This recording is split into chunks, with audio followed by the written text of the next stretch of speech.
Guys, magdoble ingat lalo na sa mga nangangarap magkaroon ng sariling bahay.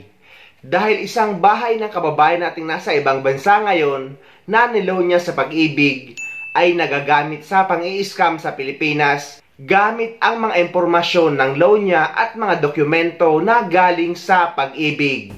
Pero ang tanong dito, paano ba nila ito nagagawa? Posible bang may mga kasabwat sila sa loob ng Pag-ibig? Or talagang magagaling gumawa ng mga peking dokumento ang mga taong ito?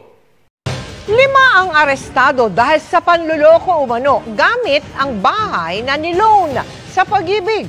Ang modus sa pagtutok ni John Consulta. Exclusive. Pagkaabot ng Mark Money,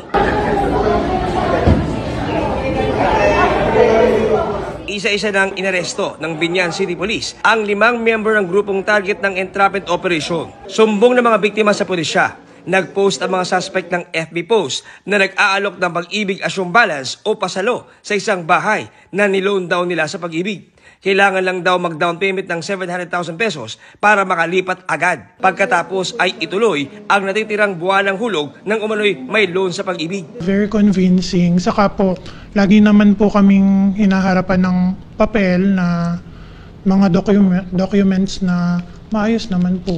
Ito po yung notice of approval na galing Pag-ibig na approve daw po yung loan na i-assume namin. Kaya ho kami naniwala ho talaga.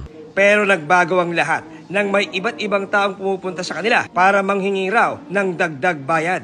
May humingi pa ng 2.6, sabi, naloko kayo dito, dapat di kayo lumipat kagad, hindi pa tapos to, ganun. Kung gusto, bigay 2.6 para maging maayos lahat. Sabi ko, binenta nyo yung bahay sa akin na disapprove na pala yung loan, sabi. Sabi nila sa akin, late na kasi namin nakuha yan, sabi sa amin. Ganun. Tapos tinanong ko na sa una po 700,000. Sabi, royalty yan o rights nyo sa bahay. Galit na galit ako kasi naloko kami, hindi kayong pera. Sa pag-iimbestiga ng Biñan Police, lumalabas na may ibang may-ari ng bahay na nasa ibang bansa na siyang may original loan sa Pag-ibig. At ang taong binanggit ng mga suspect na nag-loan sa Pag-ibig, non-existent naman na tao. Tapos kapag nakuha na nila yung mga pertinent documents galing sa Pag-ibig, ito yung ginagamit nila pang-scam. Yung isa sa mga nahuli natin, yung kinoconsider nating mastermind dito, may kaso na po pala ng estapa noong 2014 na involved din po sa lupa at sa titulo.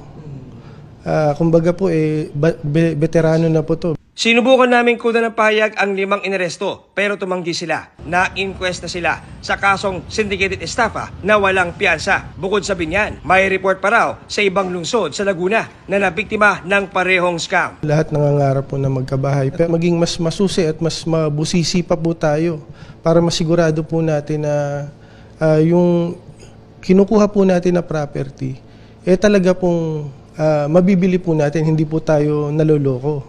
Kaya guys, sa mga ganitong pasalong bahay ay kayo dapat ang magkumpirma at pumunta sa opisina ng Pag-ibig para alamin ang status nito. Huwag kayo basta magtitiwala sa mga tao na hindi nyo naman talaga kilala na papakitaan na kayo ng mga dokumento. Dapat mas maging wise tayo, magdoble ingat lalo na kapag pera na ang pinag-uusapan. Dahil baka ang matagal mong pinag-ipunan at pinaghirapan para sa pangarap mong bahay ay mabiktima ka lang ng ganito at bigla maglaho ng parang bula. Kaya guys, magdoble ingat tayo dahil kahit may reklamo nyo or mademanda nyo ang gumawa nito, ay hindi na maisasauli ang pera nyo.